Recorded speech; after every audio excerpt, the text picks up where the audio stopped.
Okay,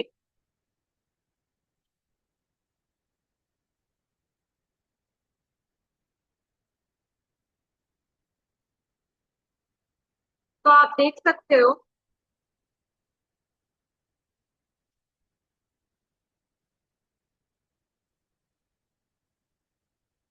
चलो reading करते हैं इसको। डायरेक्शंस,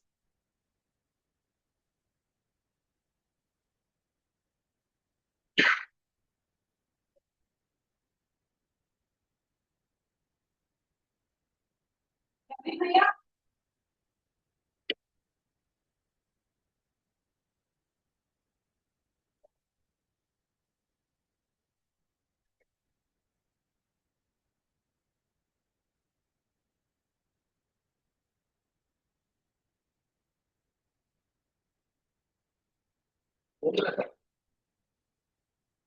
यही वाली दिखा रहा था, शेयर में जाती ओपन कर।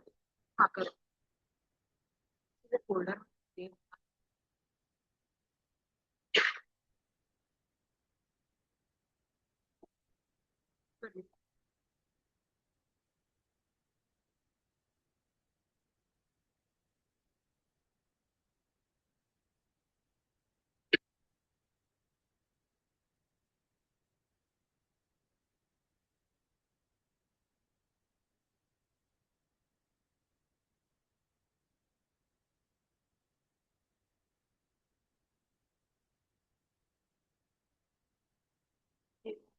ये क्लास में।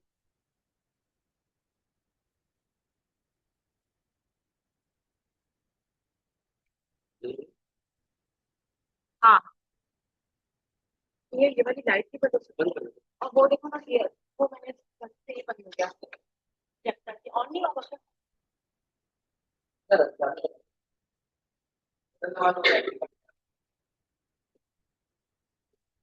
चलो ठीक है, as you can see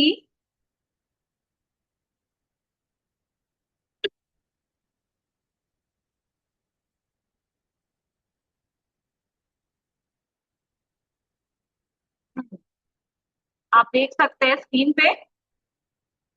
for the shorter paragraph argument question, the reading is fairly straightforward.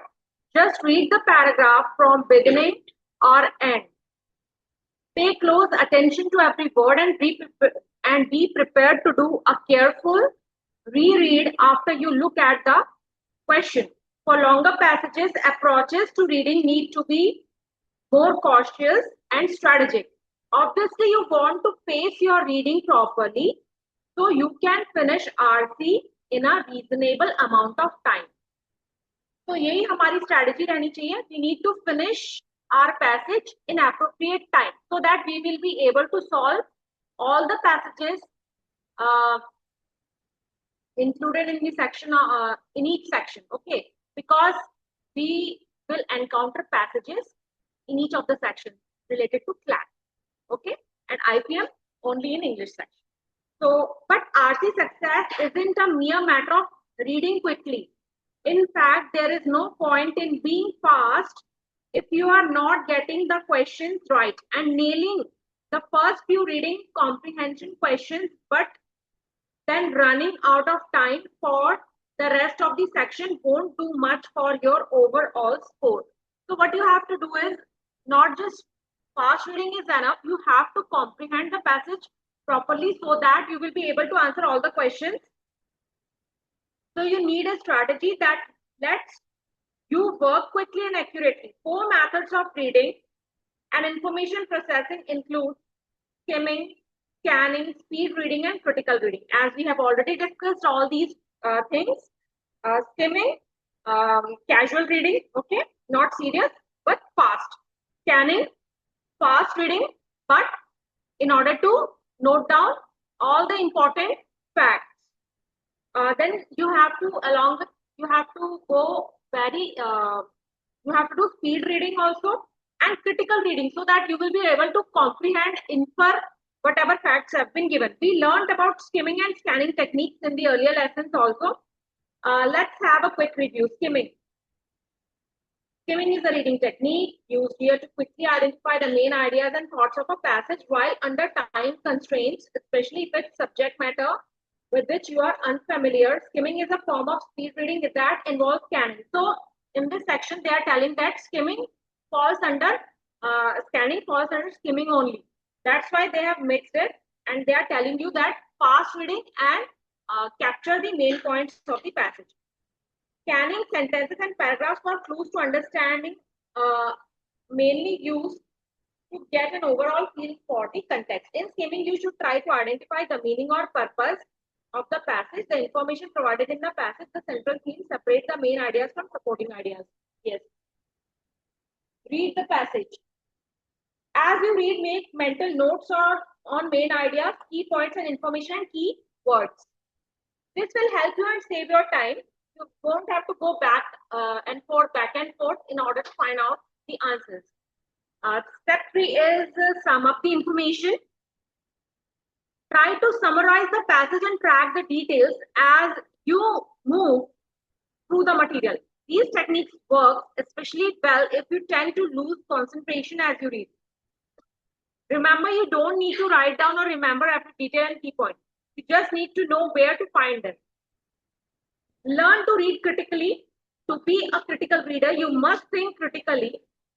Critical reading means to read with a purpose, understand how each paragraph fits into the overall theme and evaluate arguments and evidence. तो आपको क्या करना है, critical reading करना है जिससे कि आप ये समझ पाएंगे कि क्या पॉइंट्स दिए हैं और क्यों ऐसे दिए हैं और क्या हो सकता है. Practical yes, you have to do a lot of practice in order to gain all these skills. Okay, practice exercise. Directions for questions 1 to 30. Each set of questions in this section is based on a single passage. Please answer each question on the basis of what is stated or implied in the corresponding passage. In some instances, more than one option may be the answer to the question. In such a case, please choose the option that most accurately and comprehensively answers the question. अब देखो, हाँ, यहाँ पे बता रहे हैं कि आपको ऐसा लग सकता है और ऐसा हो सकता है कि एक से ज्यादा ऑप्शन सही हो, लेकिन आपको उसमें से भी बेस्ट चूज करना है. ठीक है, तो सबसे पहला हम पैसेज 1 देखेंगे. Go through this passage. Read passage number 1.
Okay, तो यहाँ पर आपने पहला पैसेज देखा और आपसे बन भी गया होगा।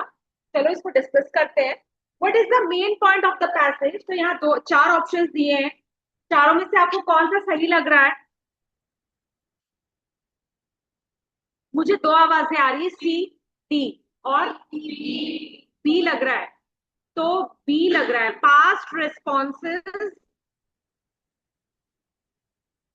to major media disruptions can inform our approach to present day technological change. Yes, ये इसका करेक्ट आंसर, बिल्कुल सही। और ये हमको कैसे समझ में आता है? किस बात पे हम फोकस करते तो हमको समझ में आता है?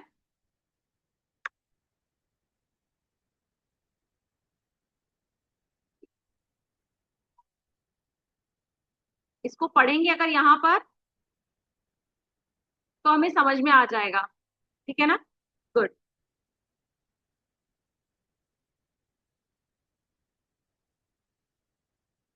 ओके, तो let's move to passage two, go through it.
Okay, what is the answer?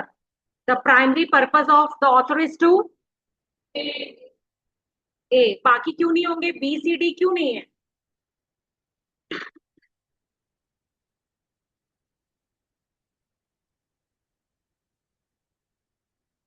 कैसे लग रहा है आपको? ए ही होगा।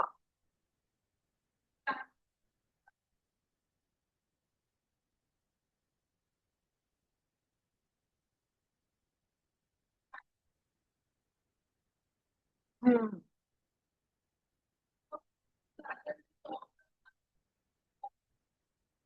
Yes, very good. यस, बात नहीं हुई है इसके बारे में। और बी क्यों नहीं आपने सिलेक्ट किया?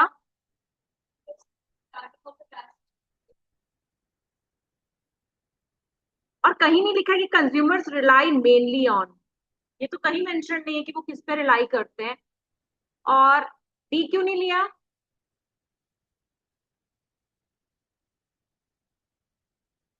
कंज्यूमर डिसीजन मेकिंग की कोई बात नहीं हुई है, ठीक है, through out the passage. Okay, तो इसीलिए ए सही है, जिसमें सारी बातें सिग्नलिंग थियरी की भी बात हो रही है और ब्रांड परफॉर्मेंस की भी बात हो रही है, क्योंकि ये कॉम्प्लेक्स पैसेज है, इसीलिए कुछ डाउट्स रह सकते हैं आपके मन में, इसलिए बाकी ऑप्शंस को भी देखना चाहिए। ऑप्शन एलिमिनेट करके आप करेक्ट आंसर चूज कर सकते हैं। आगे चलते हैं, पैसेज 3 देखेंगे।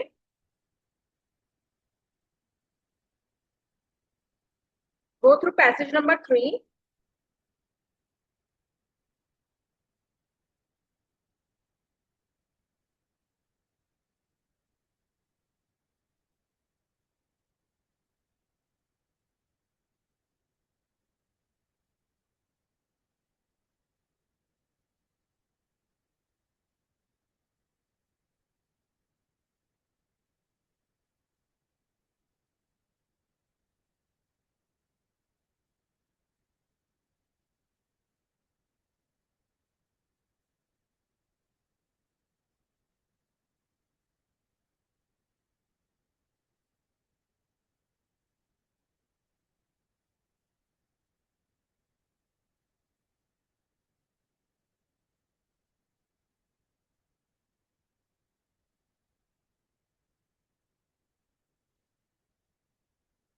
Hello Takshika. Yes ma'am. तक्षिका,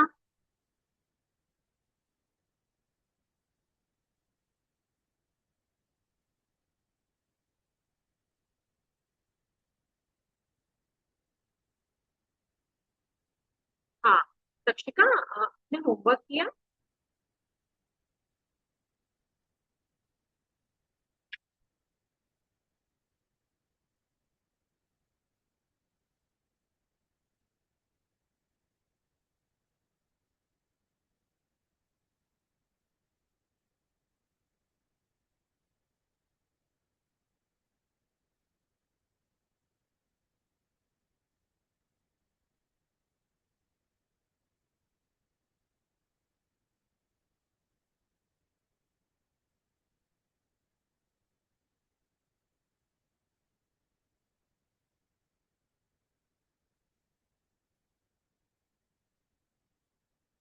okay Takshika, very good.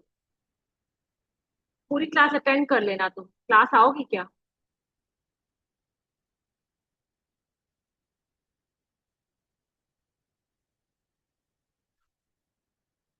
हो गया आप लोगों की रीडिंग?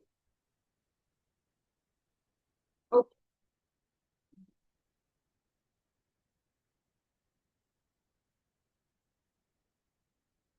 क्या होगा इसका answer? The tone of the passage can be best described as, जोर से बोलिए। बी होगा क्रिटिकल। आपने बाकी ऑप्शंस देखे?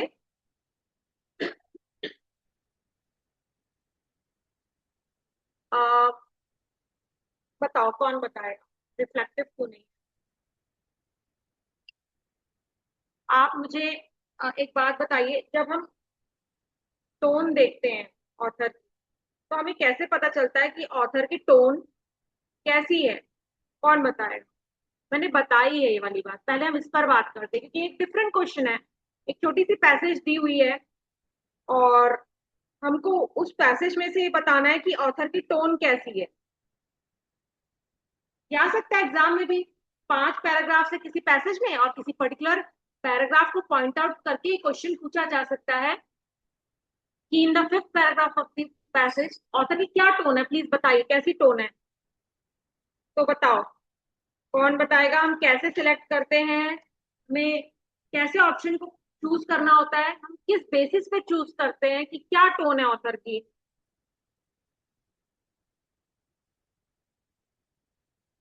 हम्म। भूल गए।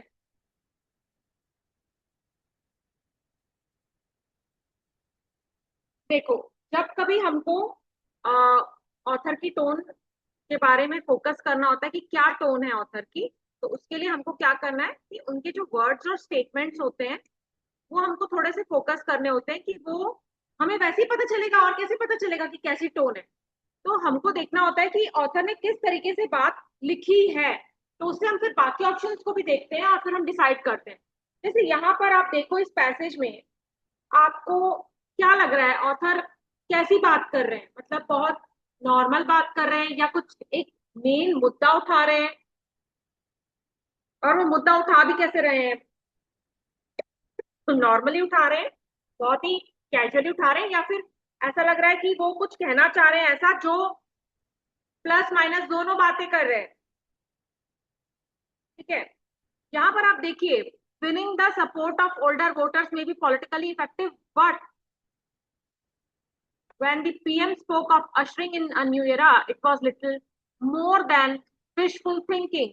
Wishful thinking इंसान करता है ना, हम विश तो करते हैं और हम ऐसे सोचते हैं, but the governing party shows no inclination to invest meaningfully in young people. अब यहाँ पर देखिए क्लियर इन्होंने एक नेगेटिव पॉइंट हमारे सामने रखा है, encourage innovation or support small enterprises. Instead, it prioritizes overwhelmingly favor retirees and established interest, यानी उनके अपने इंटरेस्ट है वो उस पर फोकस्ड है, इन बातों पे नहीं है जिससे आम लोगों को फायदा होगा।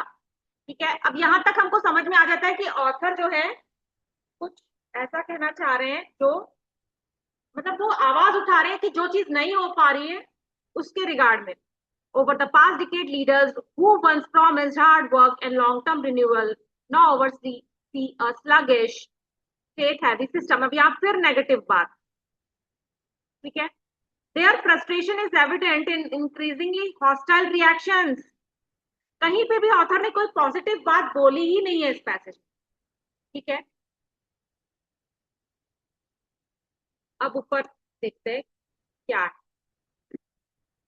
और लास्ट में बोल रहे हैं सच attempts to stifle dissent, stifle mean suppress, किसी चीज को दबाना, dissent means disagreement, reflect a political generation determined to clinch to power, यानी उसी से टिक रहना है, बस पावर चाहिए, काम नहीं करना। Even if doing so requires betraying the values, मतलब हर पॉइंट में ऑथर नेगेटिव बात लिख रहे हैं। तो यहाँ पर जो ऑप्शंस हैं, अम्यूज्ड, सेलिब्रेटरी, ये तो बिल्कुल नहीं होगा, कुछ सेलिब्रेट नहीं कर रहे ऑथर। अब रही बात रिफ्लेक्टिव की, इस वर्ड, ये वर्ड इंडिकेट करता है deep thinking, deep and careful thinking, और है क्रिटिकल। देखो, रिफ्लेक्ट ऐसा होगा कि दो ऐसे ऑप्शंस होंगे जिसमें से एक बेस्ट आपको चुनना होगा, तो आपको ये ऑप्शन चुनना है जिसमें एक दूसरा वाला ऑप्शन जो आपको सही लग रहा है वो उसी में आ जाए, मतलब वो दोनों को कवर करे। तो यहाँ पे जो रिफ्लेक्टिव है वो क्रिटिकल में आएगा। भाई कोई क्रिटिकल कैसे हो सकता है, पहले वो डीप थिंकिंग करेगा फिर ही वो प्लस माइनस बताएगा। क्रिटिकल क्या है, यानी एनालिटिकल है और वो बता रहा है कि क्या सही है क्या गलत है। अब ये बात और है कि यहाँ कुछ पॉजिटिव बताने लायक नहीं था, तो ऑथर ने नहीं बताया, इसीलिए क्या होगा इसका आंसर, क्रिटिकल, नॉट रिफ्लेक्टिव, क्योंकि रिफ्लेक्टिव क्रिटिकल का ही एक हिस्सा है, ऐसा आप मान सकते हैं। ओके, क्लियर हो गया सबको Trisha, doubt clear? Okay, now passage 4 देखते हैं हम, पैसेज 4 रीड करेंगे।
ओके, चलो डिस्कस कर लेते हैं।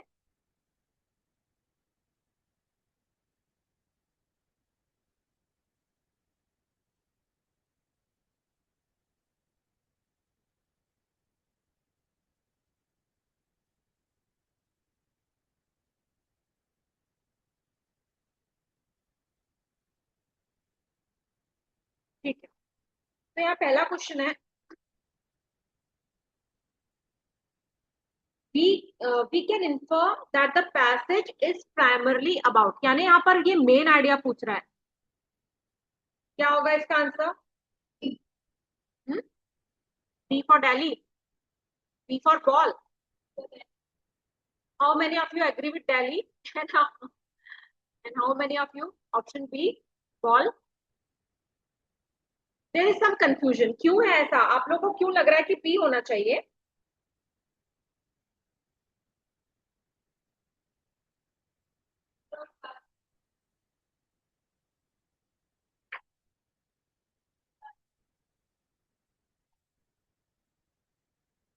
तो कौन सा ऑप्शन चाहते?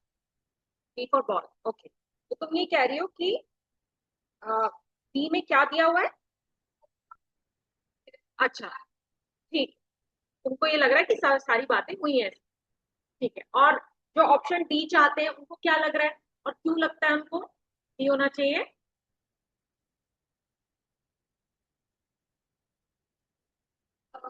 लास्ट पैसेज के बारे में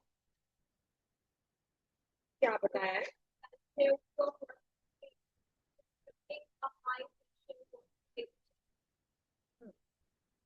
बिल्कुल, देखो यहाँ पर क्या हो रहा है, हमको आफ्टर ऑल पैसेज में से ही देखना पड़ेगा कि क्या होना चाहिए। तो हम जब पैसेज को रीड आउट करते हैं तो हमको पैराग्राफ नंबर 3, आप देख सकते हैं पैराग्राफ नंबर 3 स्टेटस जहां लिखा है ना, यही वाले पैराग्राफ की बात कर रही हूँ। यहाँ पे आप देखो, जो ऑथर हैं वो क्या बता रहे हैं। Over the past 3 years, I have conducted research into pressure with hundreds of high performers in our field and found that pressure is a function of three things: the importance of a situation's outcome, the uncertainty of the outcome, and the volume of tasks, decisions, and distractions surrounding the outcome. अब यहाँ पर ये एक researcher भी हैं, इस बात को आपको भूलना नहीं है। ठीक है, अब हम आगे आते हैं, और जो पैराग्राफ की जो क्लोजिंग लाइन है उसमें आप देखो, ये पैराग्राफ तो है ही, यहाँ पर जो क्लोजिंग लाइन है, सच questions force them to challenge their view of what is in play when confronting a high pressure work related challenge. Sports क्या है? एक काम है उनका, उनको वो करना है, ठीक है, वो उनका प्रोफेशन है। तो यहाँ पर ये जो बात बोल रहे हैं इसको आपको समझना है। इन्होंने जो रिसर्च किया है ये ओवरऑल किया है और स्पोर्ट्स पे भी कर दिया है। ठीक है, तो यहाँ पर ये क्या हो सकते हैं? क्या ये स्पोर्ट्स के एक्सपर्ट हो सकते हैं? क्या ये स्पोर्ट्स कॉलमनिस्ट होंगे? या फिर ये इंडस्ट्री एक्सपर्ट हैं, या फिर ये मैनेजमेंट एक्सपर्ट है? क्या होंगे? देखो यहाँ पर ये इंडस्ट्री एक्सपर्ट तो बिल्कुल नहीं हो सकते। अब आप बोल रहे हो स्पोर्ट्स कॉलमनिस्ट हैं, तो क्या स्पोर्ट्स कॉलमनिस्ट पहले फील्ड में जाके रिसर्च करेगा फिर कॉलम लिखेगा? वो लोग तो एनालिटिकल होते हैं, वो लोग बुक्स पढ़ते हैं, रिव्यूज देते हैं अपने, तो वो कॉलम लिख लेते हैं।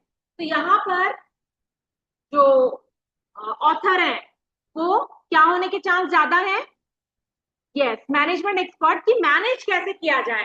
तो उन्होंने क्या किया, स्पोर्ट्स में, स्पोर्ट्स की फील्ड में भी रिसर्च किया और बताया कि कैसे, क्योंकि वर्क का प्रेशर भी होता है, जो फील्ड में प्रेशर होता है वैसे ही हर फील्ड का अपना अपना प्रेशर होता है, तो वो उसको स्टडी कर रहे होंगे। और इसीलिए suggestion as to what managers should do to effectively manage star performers in high pressure situations, क्योंकि मैनेजर तो सभी फील्ड में है ना, सभी ऑर्गेनाइजेशंस में मैनेजर होते हैं, तो स्पोर्ट्स की फील्ड में भी डेफिनेटली हाई परफॉर्मर्स को मैनेज करने के लिए मैनेजर्स होते हैं। इसीलिए इसका करेक्ट आंसर जो है वो है D.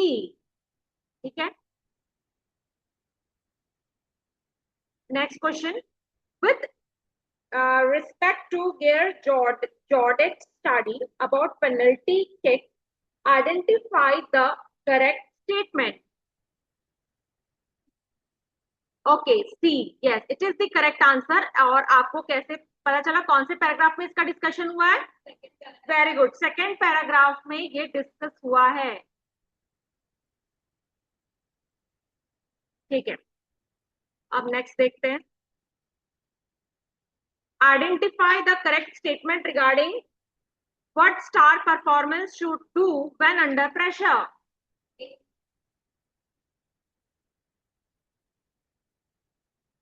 When under pressure, star performers should systematically reduce the stakes and consequences they associate with potential failure. और ये कहाँ डिस्कस हुआ है?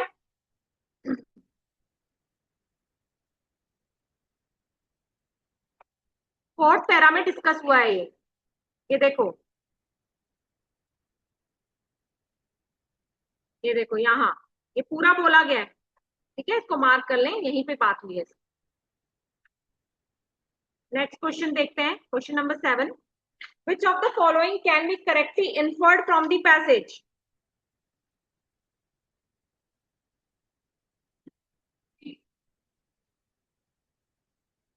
D for Delhi।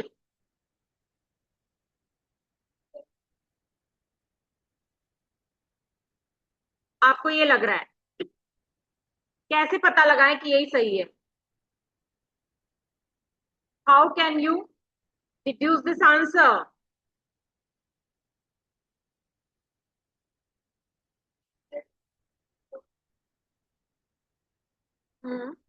देखो, ओपनिंग लाइंस में ना इनके बारे में बताई बात हुई है ना?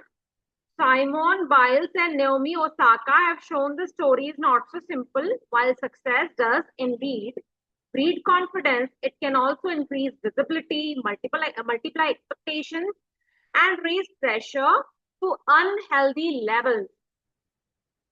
When you are leading star performers, you need to recognize the double-edged nature of success. और आगे ये बात हुई है, even the greatest performers feel the pressure more than you might think. साफ बात बोली गई है यहाँ पर, एकदम ओपनिंग लाइंस में। इसीलिए जब पूरे पैसेज की बात आ रही है ना,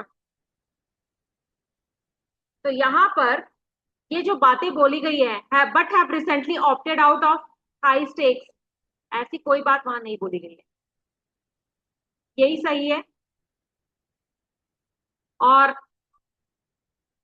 इन्होंने जस्ट एक कोट दे दिया है, इसीलिए हमको इन्फर करना है ना, इन्फ्रेंस ड्रॉ करनी है। ये एक सिंपल कोटेशन दे दिया कि author quote Simon Biles, I hope America still loves me. ठीक है, to show how uncertainty of outcomes put pressure on performance. ठीक है, और वैसे भी सिर्फ एक को लेके चल रहा है, तो कंपैरेटिवली इसमें दोनों की बात भी हो गई है और ओपनिंग में भी ये वाली बात बोली गई है। और डी में future stars scored higher than current superstar, तो ये जो इस तरीके से बताया जा रहा है फ्रॉम फैंस एंड मीडिया, तो बी बिल्कुल सही है। ओके, नेक्स्ट क्वेश्चन देखते हैं। According to the passage which of the following best describes the three factors that create pressure? Yes, और ये कहाँ डिस्कस हुआ है?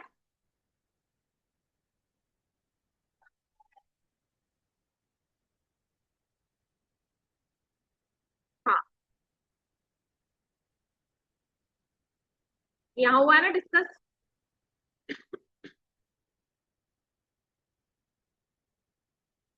यहाँ पे अगर आप पढ़ेंगे तो आपको मिल जाए। ठीक है, इसीलिए इसका आंसर होगा बी। बी इसका आंसर है। ठीक,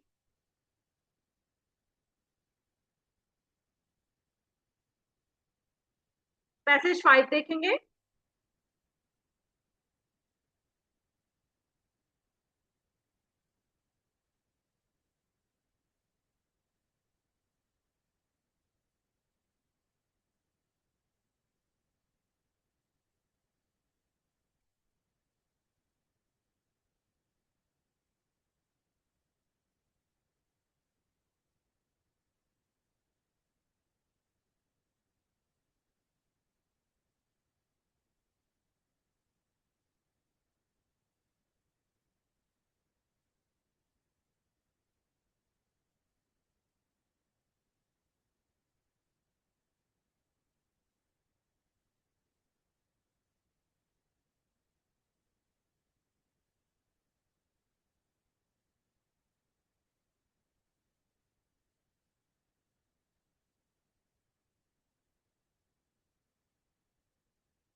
So, what is the primary purpose of the passage? क्या होगा? B. To advocate for the inclusion of young adult literature in second language classrooms, particularly in Asian educational context. अब बाकी क्यों नहीं हो सकता? To argue the literature teaching in Western countries, to explain the historical development of literature, to critique the over-reliance on classical literature.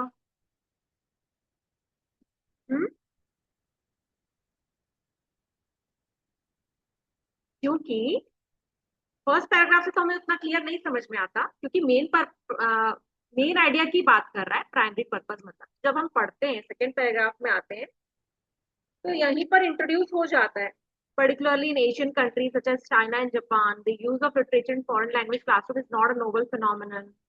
In the 21st century, the interplay and reciprocal relationship between language, literature, and culture has come to the fore as a type of authentic material. Literature is linguistically rich, culturally informative, and aesthetically engaging. Thus, in the past 2 decades, the use of literature in teaching a second language, foreign language, L2 has been gaining greater legitimacy and popularity, in particular the addition of YAL, which is less complex and more relatable as compared to classical literature in L2 classroom in secondary schools, has been expanding. यहाँ दिया ही हुआ है, ये already mentioned है, इसीलिए A, C, D नहीं, B होगा.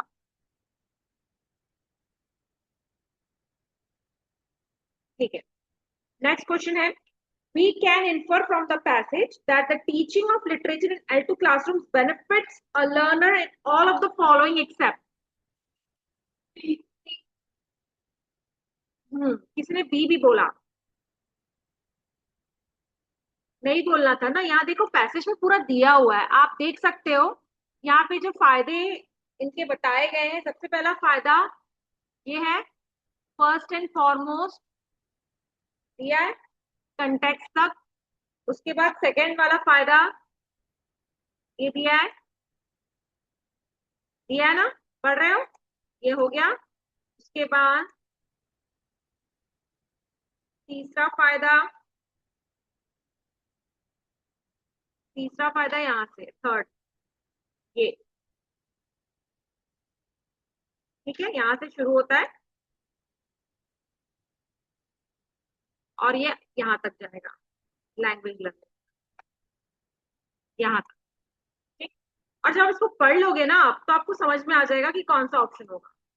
तो इसीलिए यहाँ पर ऑप्शन होगा C, knowledge acquisition, factual understanding of historical events. ऐसी कोई बात नहीं हुई है.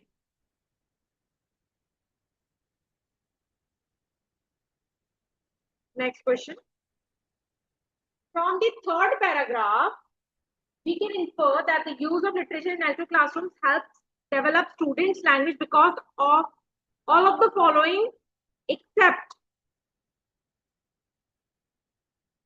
yes, अगर आपने पैसेज को अच्छे से पढ़ लिया है, मेन आइडिया आपको समझ में आ गया है, तो आप समझ जाओगे कि जो लास्ट पैराग्राफ है, थर्ड पैराग्राफ मतलब लास्ट पैराग्राफ है, वहां पे एक बात खास तौर पे बोली गई है. तो यहाँ पे इसमें प्रॉब्लम क्या है, हमने इसको क्यों सिलेक्ट किया?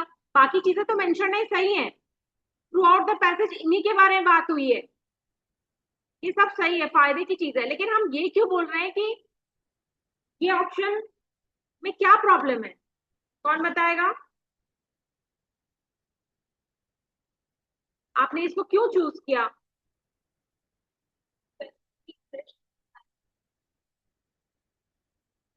टीचर्स के लिए बोला गया actually. A common problem is teachers' lack of confidence in teaching complex classical literature. We should therefore prescribe GL as a part of teaching of literature. Teachers के लिए है ये, I mean students तक तो जाता ही है, इसलिए टीचर्स को भी मुश्किल होती है, इसलिए इसको उन्होंने डाल दिया, प्रिस्क्राइब कर दिया है. और यहाँ पर क्या लिखा है? Young learners. ठीक है, relatable to the literature is quite relatable to the young learners of English as a, नहीं सॉरी, ये वाला अपन कौन सा ये वाला क्वेश्चन कर रहे हैं ना थर्ड पैराग्राफ में. हाँ, तो literature is quite relatable to the young learners of English as a foreign language compare to other materials. Yes, इसकी बात हुई नहीं है. ठीक है, अभी मैं नेक्स्ट क्वेश्चन डिस्कस कर रही थी. तो यहाँ पर थर्ड पैराग्राफ जो है, थर्ड पैराग्राफ जो है, वन वन सेकेंड, हाँ, जो थर्ड पैराग्राफ है ये वाला यहाँ पर जो बात हुई हम डिस्कस कर चुके हैं ऑलरेडी। मैनिफोल्ड रीजंस हैं क्यों लिटरेचर यूज होता है। First and foremost literature is an inexhaustible reservoir, पूरा दिया हुआ है यहाँ पे, पूरी बातें जो भी दी हुई हैं। लिटरेचर में भी may often be easier for young learners to understand. The creative use of language in literature can contribute to the young learners spoken language, creative writing, and more importantly, legitimizes original interpretation and a novel understanding of the literary text. तो ये सारी बातें जो है हमको यहाँ पर clear हो जाती हैं, और जब हम वहां जा रहे हैं ऑप्शंस देखते हैं तो उसमें हमको समझ में आ जाता है कि literature is quite relatable to the young learners of English as foreign language compare to other materials. Yes, ये सही है। उसके बाद नेक्स्ट वाला, नेक्स्ट बताओ, इन द लास्ट पैराग्राफ, हाँ अब आया last paragraph. In the last paragraph with respect to the inclusion of YAL in L2 classrooms, the author makes all of the following assumptions except, अभी तो समझा दिया था मैंने, ये ये ए नहीं होगा, ये तो सब सही है। YAL can help make the learners more worldly and sophisticated in their understanding, understanding की बात तो हुई है ना, कॉम्प्रिहेंड करने लगते हैं वो लोग। YAL can help the learners improve their mental perception, ठीक है, help learners improve their ability to understand and comprehend English language text more effectively। लेकिन इसमें एक प्रॉब्लम है, यहाँ पर डी हम क्यों ले रहे हैं, क्योंकि देखिए ये सारी चीजें ना पैसेज में डिस्कस हो गई है कहीं ना कहीं, पर ये पर्टिकुलरली लास्ट पैराग्राफ की बात बोल रहा है, तो लास्ट पैराग्राफ में ना कोई भी ऑप्शन आपको ऐसे नहीं मिलेगा। लेकिन ये गलत नहीं है, ए बी सी बिल्कुल सही है। तो क्यों हमने इसको सिलेक्ट किया तो मैं आपको बता देती हूँ। आप यहाँ पर देखो, लास्ट पैराग्राफ जो है, लास्ट पैराग्राफ में मैं वही तो बता रही थी आपको, a common problem in teachers lack of confidence. यहाँ पे टीचर्स की जो बात है केवल लास्ट पैराग्राफ में हुई है, बाकी पूरे पैसेज में कहीं पे भी टीचर्स को लेके नहीं हुआ है, स्टूडेंट्स से रिलेटेड है पूरा पैसेज। और केवल यहाँ पर ये वाली बात बोली गई है कि टीचर्स को बहुत मुश्किल होती है, और ये जो लैक ऑफ कॉन्फिडेंस है स्टूडेंट्स तक ट्रांसफर हो जाता है। We should therefore prescribe YAL as a part of the teaching of literature in such L2 teaching context. और वहां पे क्या बोल रहा है,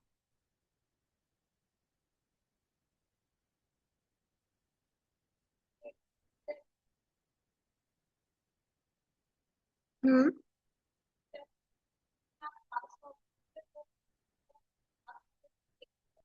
नहीं वही मैं बोल रही हूँ, वो दिया हुआ है, लेकिन हम उसको क्यों सिलेक्ट कर रहे हैं, ये तो डिस्कस हुआ है ना। एक्चुअली में ये इनडायरेक्टली बोल रहा है, the inclusion of YAL can improve the confidence of the learners in dealing with complex literature effectively. Actually में डील करने की प्रॉब्लम इनकी नहीं होगी, इनको तो कॉम्प्रिहेंड करना है, डील टीचर्स को करने के लिए है। आई मीन यहाँ लर्नर्स की जगह ना, क्योंकि ये बोल रहा है with respect to the inclusion of YAL in L2 classrooms, the author makes all of the following assumptions except, जबकि इन्होंने assumption दिया है लेकिन learners के लिए नहीं दिया है, टीचर्स के लिए दिया है। दैट्स वाई हम इसको फोर्थ ऑप्शन को सिलेक्ट करें। Got it. नेक्स्ट देखिए, which of the which word from the passage is closest in meaning to validity or justification।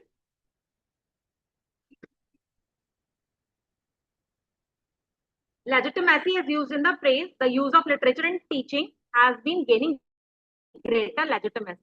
ठीक है, ये है, क्योंकि जो वैलिडिटी और जस्टिफिकेशन है कंड्यूसिव, इंपीरिकल और यूटिलिटी।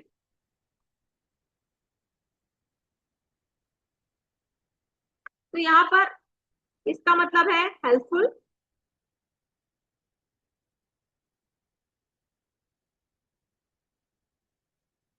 इंपेरिकल तो बेस्ड ऑन, एक इंपेरिकल रिसर्च एक ऐसी रिसर्च होती है जो नॉलेज बेस्ड होती है, जिसमें प्रूफ होते हैं, है ना, हम पता लगाते हैं क्या रियलिटी है। तो इंपेरिकल रिसर्च इनटू लिटरेचर। और यूटिलिटी, किसी चीज को कैसे यूटिलाइज किया जाता है, ठीक है। और यहाँ पर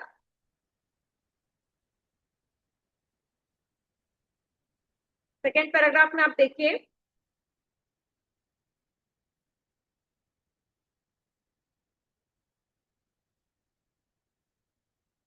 दिया हुआ है सेकेंड पैराग्राफ में,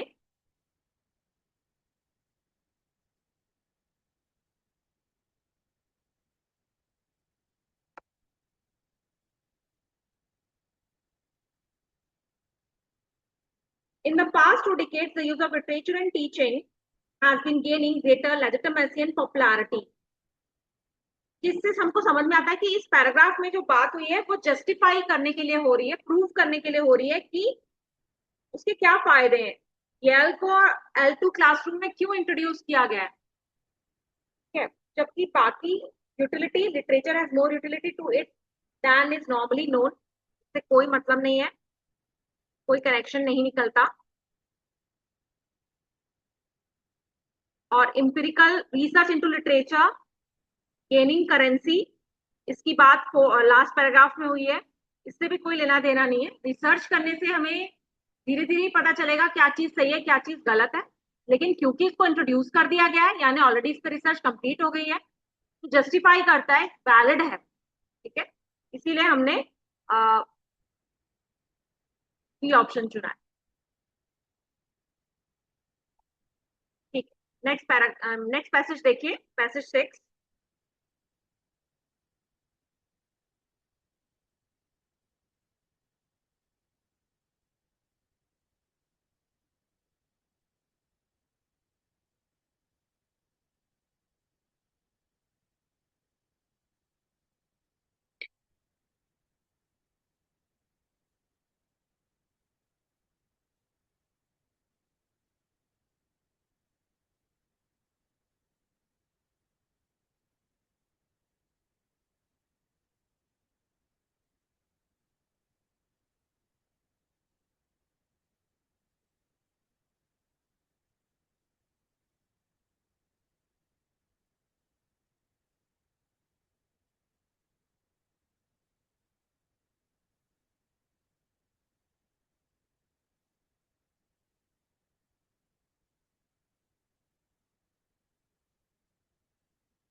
ओके,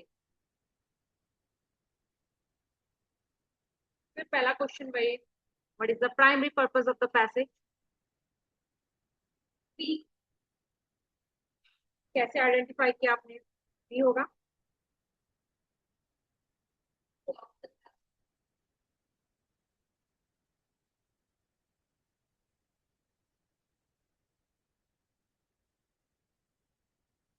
यहाँ पे ओपनिंग लाइंस में दिया है,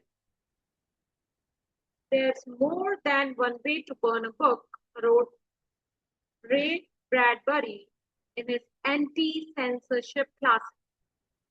Fahrenheit 451, the case of Kate Clancy, the Nobel Prize-winning author, currently rewriting her book after after identity-based outrage is one example. क्या से हमको साफ समझ में आता है कि इनकी बात हो रही है और क्या प्रॉब्लम है? Identity based outreach. क्लियर समझ में आ जाता है, और जब हम आगे बढ़ते हैं तो हमको और अच्छे से समझ में आ जाता है। तो उसके हिसाब से जब हम ऑप्शंस देखते हैं तो हम साफ समझ में आ जाते हैं कि यहाँ पर इसी की बात हो रही है, क्योंकि आइडेंटिटी बेस्ड आउटरीच यहाँ डिस्कस हुआ है, self censorship, rewriting of published works, जबकि यहाँ पर to analyze the historical evolution की बात हो रही है, ये नहीं है। To defend state teaching practices नहीं। तो examine the role of publishers, तो ये तो एलियन ही है, ये भी नहीं है। ठीक है, इसीलिए अगर हम ठीक से नहीं पढ़ेंगे तो हमको लगेगा डिफेंड कर रहे हैं, लेकिन वो कहीं पे भी पहले क्लियर नहीं होता, और प्राइमरी पर्पस तो यही है, बी। ठीक, 15 देखते हैं। Kate Clancy is at the center of the controversy because, okay, अब अगर हमको देखना है कि ये जो क्लैंची है, केट क्लैंची, इन्होंने क्या ऐसा कंट्रोवर्शियल बोल दिया, तो यहाँ पर हम देखेंगे कि ये जो थर्ड पैराग्राफ है, all this and for what, तो यहाँ लिखा हुआ है a handful of lines wrenched out of context. ठीक है, the main offenders are Clancy's descriptions of her diverse students, including phrases like chocolate colored skin and almond shaped eyes. ये यहाँ पर क्लियर बोला है, तो इससे ही पता चलता है कि उन्होंने जो वर्ड्स यूज किए उससे रेसिज्म रेसिज्म करके नहीं लिखा, लेकिन वही बात होगी ना डेफिनेटली, क्योंकि आगे जाते हैं तो हमको वो भी बात समझ में आ जाती है, तो उसके बारे में बात हो रही है। जब हम यहाँ पे ऑप्शंस देखते हैं तो शी रिफ्यूज टू अपोलोजाइज, ये कंट्रोवर्सी नहीं है। Did not deserve, she described some children in ways that were interpreted as convey prejudice and ableism. ये जो ableism है ये क्या होता है? What is this? Ableism. What is this?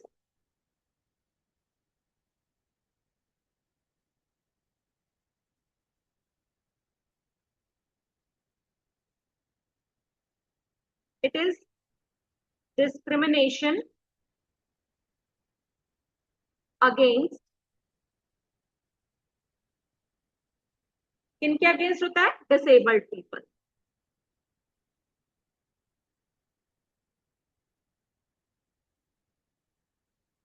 ठीक है, क्योंकि वहां पर ऑटिस्टिक पीपल्स की बात हुई है। ठीक है, तो यहाँ पर इसीलिए ये वर्ड को यूज किया गया है, तो इसलिए ये इसका answer. Next, why does the author use the word ironically in the passage? Author ने पैसेज में ये वर्ड यूज किया है आयरनिकली,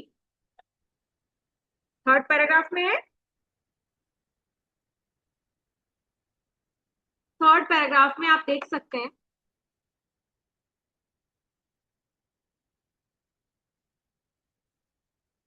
ये, जिससे हमको साफ समझ में आता है कि ऑथर क्या कहना चाहते हैं.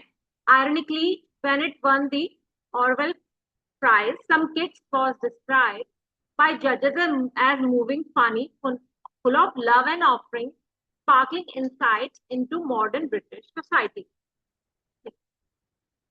और फिर जब हम ऑप्शंस को देखते हैं तो हमको साफ समझ में आ जाता है कि the fact that the judges praise the book undermines the current interpretation that it contains prejudiced language.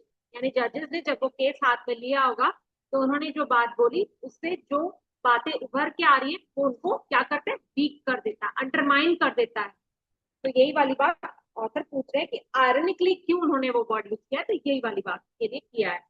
जबकि द जजेस who awarded the prize are as prejudiced, तो ये सब इन्फ्लुएंस नहीं है उसकी. ठीक है, द जजेस description of the book as moving and insightful is inappropriate. हमको जजेस ने क्या बोला वो नहीं, ऑथर ने आयरनिकली क्यों यूज किया उसका आंसर चाहिए, जो ऑप्शन सी में दिया है.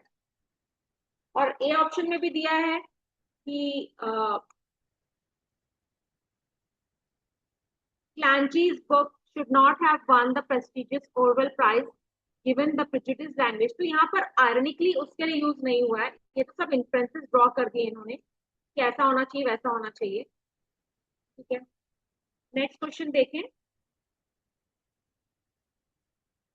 Which of the following best reflects the author's implication about the outrage over Clancy's book?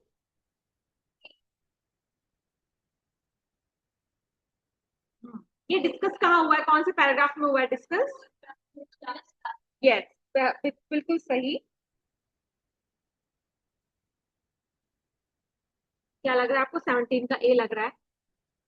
ए भी हो सकता है, चलो देखते हैं.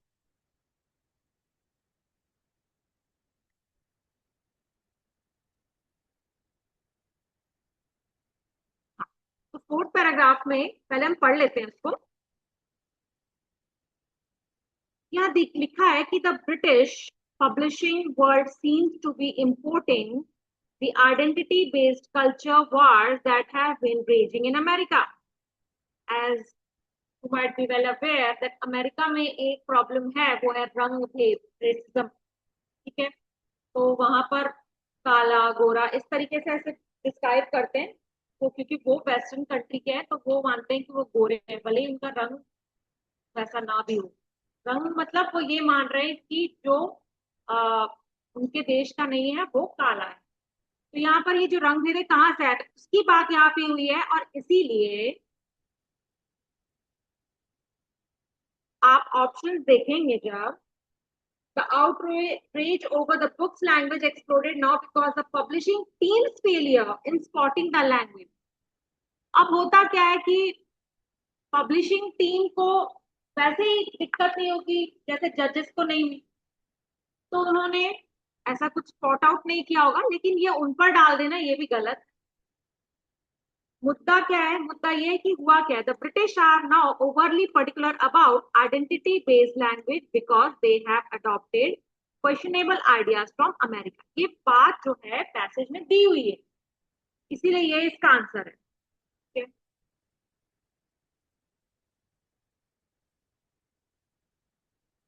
नेक्स्ट देखो. All of the following describe the authors tone in the passage except T. बाकी सब लगता है आपको डिस्कस किए गया है, बाकी लोगों को क्या लगता है, कंफ्यूजन है. ठीक, तो सबसे पहले हम आते हैं पैसेज के फर्स्ट पैराग्राफ में. फर्स्ट पैराग्राफ में देखो, मैं अंडरलाइन कर रही हूं, ए ऑप्शन को आपने पढ़ा होगा. Clancy's sudden fall from grace in the publishing world is utterly mad, even by today's standards.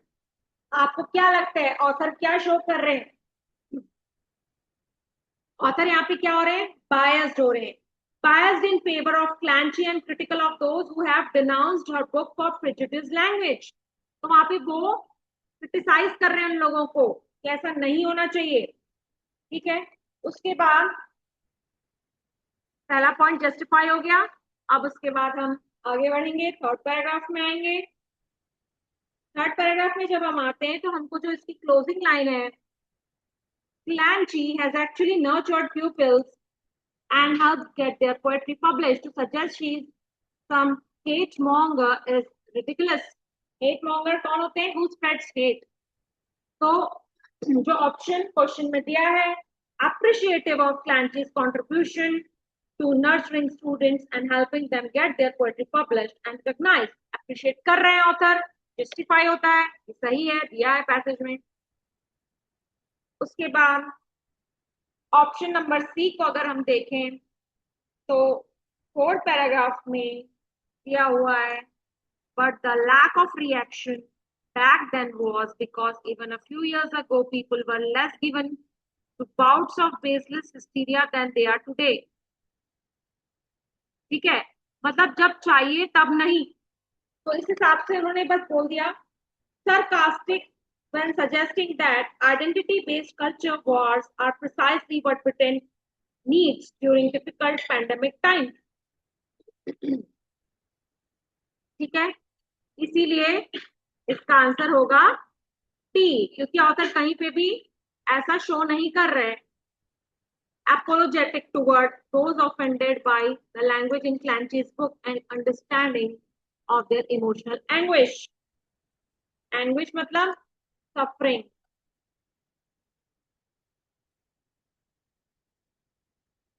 ठीक है, तो ये रहा इसका आंसर. ओके, तो अब होमवर्क भी सुन लीजिए. आप लोग को होमवर्क करना है पैसेज नंबर 7 और पैसेज नंबर 8 आपका होमवर्क है. इसको आप बनाएंगे और साथ में जो वर्कशीट 4 है वो भी आपका होमवर्क है. ठीक है, तो ठीक है, नेक्स्ट क्लास में हम RS 5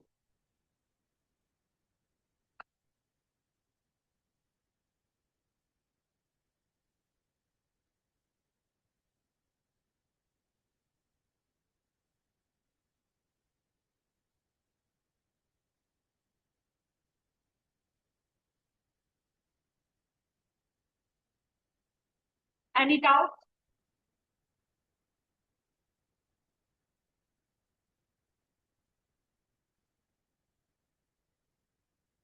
इनको ब्रेक लेना है वो ले सकते हैं ना 5 10.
चल रही है।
पूरा स्टेटमेंट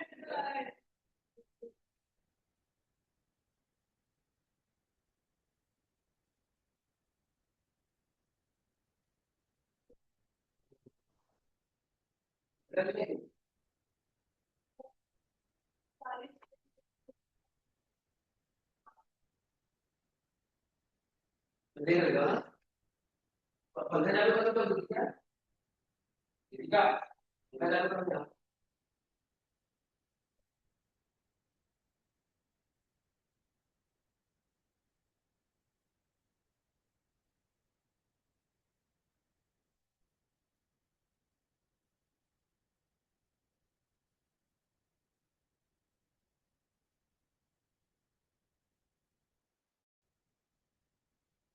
दिख